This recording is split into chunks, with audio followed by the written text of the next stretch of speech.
friends, my name is Gauri and welcome to my channel Gauri's 3 C's.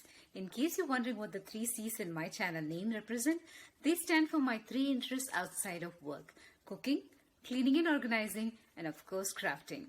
Join me in my journey of cooking attempts, cleaning and organizing endeavors, and crafting stress busters. If that's the kind of content that's right up your alley, please consider subscribing to my channel and remember to hit that bell icon so YouTube notifies you whenever I upload a new video. Welcome aboard! Masala chai, or chai as it's commonly known, is an Indian drink, form of a sweetened black tea simmered with milk and whole spices.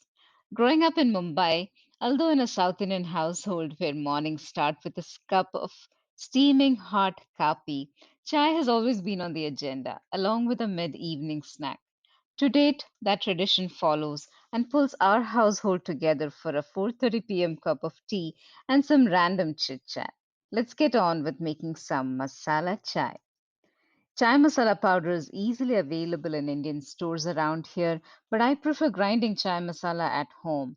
I take a small piece of ginger along with some cloves, cardamom, star anise, fennel seeds, whole peppercorns, and cinnamon stick, and coarsely grind them in my handy dandy spicy and nut grinder. I use this grinder from Cuisinart, and I'll leave a link to this one in the description box below. Do please check it out. In addition to spice grinding, it's also my go-to for oats and almond powder that I add to my morning smoothie for a quick protein boost. Since it's going to take some time for the water to come up to a boil, let's get that one started first. My measurement is about half a cup of water per cup of tea, plus an additional half a cup for the batch. So since I'm making 4 cups of tea right now over here, I'll add in about 2.5 cups of water and have that come up to a boil. All right, we got that one started. So here's the coarsely ground chai masala that I'll be adding in just a minute. One thing I want to share about this, I usually make chai masala that'll last me about 3 days or so. And since it has fresh ginger in it, I store the chai masala in a glass container and put it in the fridge using just as much as I need each day. The day I make the masala, I add about a tablespoon of water to the grinder and jar and the lid and add that spiced water into my tea. So there's easy cleaning and no wastage. So that's a win-win in my books. While the spice mix is simmering, I usually utilize that time to multitask to set up the cups, keep them ready with sugar, set up crackers and dry snacks on the table, grab the strainer, tongs, and anything I'll need in just a bit. This is also the time when I get my son's malted milk drink started on the side. After about 2 or 3 minutes, we'll add in some Indian black tea, 1 heaped teaspoon per cup, that's my measurement, and then one additional heaped teaspoon for the whole batch. Allow that to boil up for some time. You do have to leave the tea leaves to boil and blend in with the spice mix. Don't rush that step. So this is really needed and important for better tasting tea. Give this mixture about 5 to 7 minutes to come up to a boil, and then you can feel free to leave it unattended at this time, as long as you have the flame roughly on medium high. Make sure it's not going to boil over. So you can see my utensil, which I'm making tea in. This has been well loved over the years, and it's the perfect size for our family.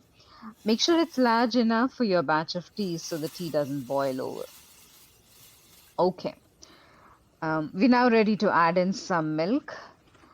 Since we always use the same utensil to make tea, I usually add enough milk to bring the total volume of the tea to a certain point in this container, but I think that amounts to about half a cup of milk per cup of tea that I add in.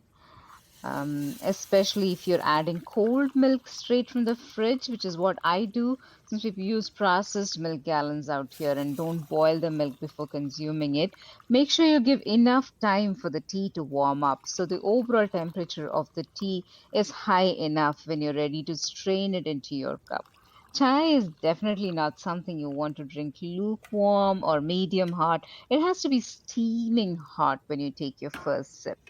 I have some very fond memories of enjoying super hot chai at what they call a tapri in Maharashtra, which is a street side small joint selling tea and snacks. Pune, where I spent 6 of my formative educational years, living away from home in a hostel, I've devoured many a cutting chai, which is similar to this masala chai, but it's not exactly the same.